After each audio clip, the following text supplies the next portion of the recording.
গাজা দখলের পরিকল্পনা নিয়ে ইসরায়েলের বিরুদ্ধে তীব্র হুঁশিয়ারি উচ্চারণ করেছেন ফিলিস্তিনের প্রতিরোধ আন্দোলন হামাস। সংগঠনটির শীর্ষ নেতা স্পষ্ট জানিয়েছেন, গাজা উপত্যকার পূর্ণ দখল নিতে গেলে ইসরায়েলকে এর চেয়ে বড় মাসুল দিতে হবে, যার পরিণতি হবে দীর্ঘস্থায়ী ও রক্তক্ষয়ী সংঘাত।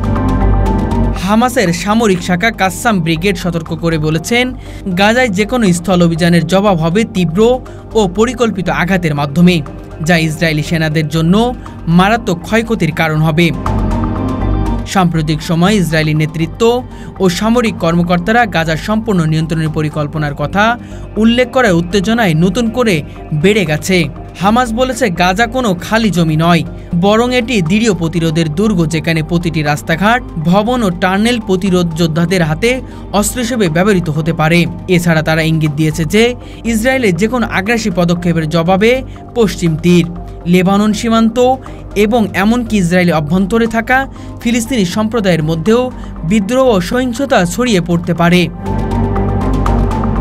আন্তর্জাতিক অঙ্গনে এই সতর্কবার্তা প্রতিধ্বনিত হয়েছে, কারণ ইতিমধ্যে জাতিসংঘ, তুরস্ক, কাতার সহ বিভিন্ন দেশ ও সংস্থা গাজায় পূর্ণ সামরিক অভিযান চালানোর পরিণতি নিয়ে গভীর উদ্বেগ প্রকাশ করেছে।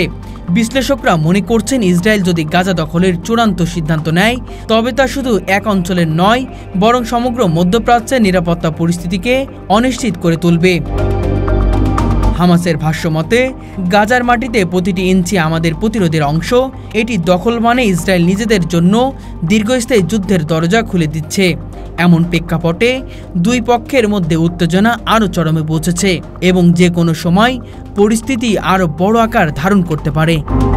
গাজা উপত্যকা প্রায় ৩৬৫ বর্গ কিলোমিটার আয়তনে একটি জনবহুল এলাকা, যেখানে প্রায় ৩০ লাখ মানুষ বসবাস করে। ২০০৭ সাল থেকে হামাসের নিয়ন্ত্রণে থাকা ইসরায়েল ও মিশরের অবরোধের মধ্যে রয়েছে এই অঞ্চল।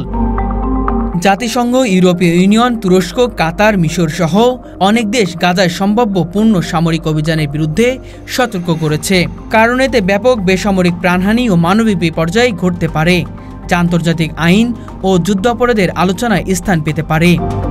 বিশ্লেষকরা বলছেন, গাজা দখল কেবল একটি সামরিক অভিযান নয়, বরং এটি দীর্ঘস্থায়ী দখলদারিত্বের সূচনা হতে পারে, যা ইসরায়েলের জন্য আর্থিক, রাজনৈতিক ও কূটনৈতিকভাবে ব্যয়বহুল। সেই সঙ্গে এটি লেবাননে হিজবুল্লাহ, ইয়েমেনের হুতি এবং ইসরায়েলের মতো আঞ্চলিক শক্তিগুলো সরাসরি সংঘাতে জড়াতে পারে।